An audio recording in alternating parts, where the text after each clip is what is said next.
Assalamualaikum warahmatullahi wabarakatuh. Perkenalkan, saya Ana Mubtadiatul Faiza dengan NIM 8194 akan menyampaikan materi bab 6 Sistem Manajemen Basis Data. Untuk materi yang pertama adalah organisasi data. Ini terbagi menjadi 5 hal. Yang pertama adalah hierarki data.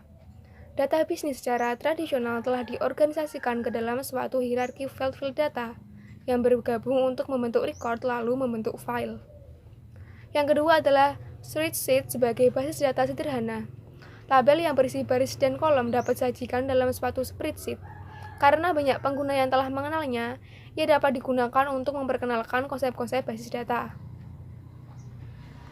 Yang ketiga adalah flat files, merupakan suatu tabel yang tidak memiliki kolom-kolom yang berulang.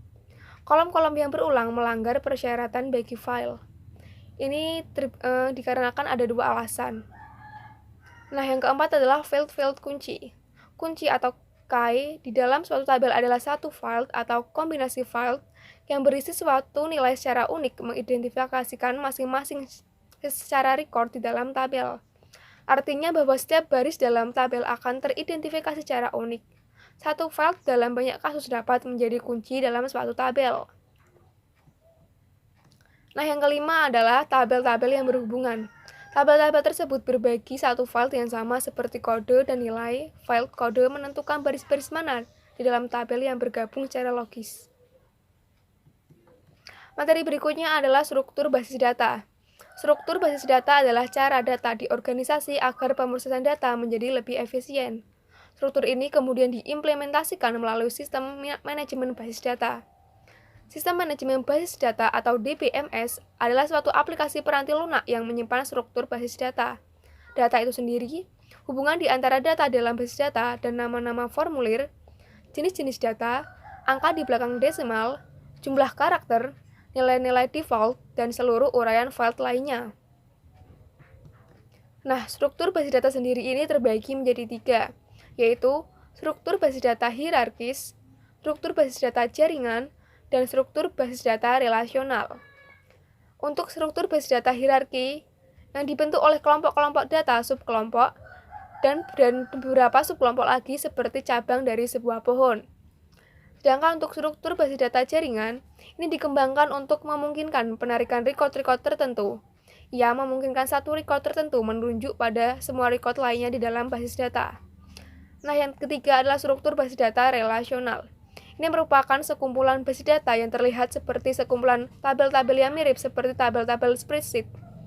Relasi di antara tabel-tabel disimpan sebagai petunjuk atau alamat. Sebagai gantinya, relasi antar tabel bersifat implisit. Berikutnya adalah contoh basis data relasional. Ini ada dua. Yang pertama, basis data jadwal. Contoh yang dipergunakan di sini diimplementasikan pada peranti lunak sistem manajemen basis data Microsoft Access. Namun, implementasi ini akan serupa pada setiap produk basis data relasional lainnya. Yang kedua adalah konsep basis data. Ketika pengguna memikirkan record di dalam suatu basis data, mereka secara intuitif akan merasa bahwa urutan-urutan record yang ditampilkan dalam sebuah laporan merupakan cerminan dari urutan-urutan penyimpanan record tersebut di dalam disk komputer. Integrasi logis record-record yang melintasi berbagai lokasi fisik ini disebut konsep basis data atau database konsep. Materi berikutnya adalah membuat basis data. Yang pertama, menentukan kebutuhan data. Ini terbagi menjadi dua. Yang pertama, pendekatan yang berorientasi pada proses, dan yang kedua adalah pendekatan permodelan perusahaan. Nah, untuk pendekatan yang berorientasi pada proses ini terdapat beberapa langkah, yaitu mengidentifikasi masalah, mengidentifikasi keputusan yang dibutuhkan, menjabarkan kebutuhan informasi, menentukan pemrosesan yang dibutuhkan, dan menentukan spesifikasi kebutuhan data. Sedangkan untuk pendekatan pemodelan perusahaan, kekuatan pada pendekatan ini adalah bahwa ia mengambil keuntungan dari sudut pandang sumber data perusahaan yang luas. Sistem ini dapat didefinisikan dengan satu cara yang logis. Kelemahannya adalah kesulitan dalam mengaitkan data dari satu masalah bisnis ke data dari masalah bisnis lainnya. Yang kedua adalah teknik-teknik pemodelan data. Ini juga terbagi menjadi dua.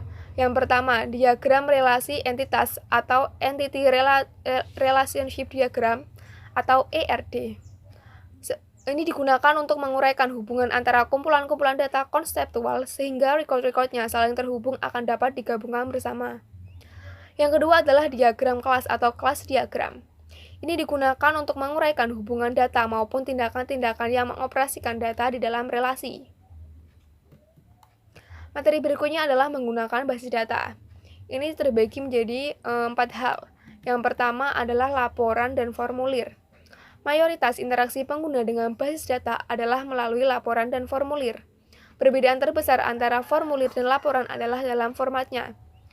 Ada beberapa hal yang dimaksud dengan formatnya, yaitu navigasi, akurasi, konsistensi, penyaringan, dan subformulir. Nah, untuk penjelasannya bisa dibaca di PPT. Masih materi menggunakan basis data, yaitu query. Query adalah suatu permintaan kepada basis data untuk menampilkan record-record yang dipilih. Query pada umumnya memilih file data dalam jumlah terbatas dan kemudian membatasi record-record yang ditampilkan berdasarkan satu kumpulan kriteria tertentu. Yang ketiga adalah bahasa query terstruktur. Structured Query Language atau SQL adalah kode yang digunakan sistem manajemen basis data relasional untuk mengerjakan pekerjaan-pekerjaan basis datanya. Yang terakhir adalah pemrosesan basis data lanjutan. Pemrosesan analitis online atau Online Analytical Processing atau OLAP telah menjadi hal yang semakin umum dalam peranti lunak sistem manajemen basis data. Vendor-vendor memasukkan filter ini untuk memungkinkan dilakukannya analisis data yang mirip dengan statistik cross tabulation. Materi berikutnya adalah personal basis data. Ini terbagi menjadi 3 hal. Yang pertama, administrator basis data. Spesialis informasi yang ahli dalam mengembangkan, menyediakan, dan mengamankan basis data adalah administrator basis data. Administrator basis data mengawasi seluruh aktivitas basis data. Mereka harus memiliki keahlian manajerial maupun keahlian teknis yang tinggi. Tugas-tugas dari DBA dapat dibagi menjadi 4 area utama, yaitu perencanaan basis data, implementasi basis data, operasi basis data, dan keamanan basis data. Personil basis data berikutnya adalah programmer basis data. Ini menunjukkan spesialis dan seleksi tingkat tinggi. Mereka seringkali memiliki lebih banyak pengalaman dan pelatihan programmer-programmer lain yang dimiliki oleh perusahaan. Nah, yang terakhir adalah pengguna akhir. Pengguna akhir tidak dapat diabaikan sebagai personil penting yang berinteraksi dengan basis data. Mereka membuat laporan dan formulir, memberikan query kepada basis data, dan menggunakan jawaban dari pertanyaan basis data mereka untuk pengambilan keputusan yang akan mempengaruhi perusahaan dan unsur pokok lingkungannya. Materi berikutnya adalah menempatkan sistem manajemen basis data dalam perspektif. Melalui manajemen basis data, memungkinkan bagi kita untuk membuat sebuah basis data, memelihara isinya, dan menyebarkan data kepada khalayak pengguna yang luas tanpa harus menggunakan pemrograman komputer dengan biaya yang mahal. Nah, keuntungan dari DBMS sendiri ada beberapa hal. Di antaranya, mengurangi pengulangan data, mencapai independensi data, mengambil data dari informasi dengan cepat, keamanan yang lebih baik. Nah, kerugian dari DBMS sendiri adalah membeli peranti lunak yang mahal, mendapatkan konfigurasi peranti keras yang besar, memperkerjakan dan memelihara staf DBA. Ini sumber materi yang saya sampaikan tadi dari buku Sistem Informasi Manajemen edisi 10 karya Raymond McLaughlin dan George Pacel. Sekian presentasi yang dapat saya sampaikan. Apabila ada kesalahan, mohon maaf. Terima kasih atas perhatiannya. Wassalamualaikum warahmatullahi wabarakatuh.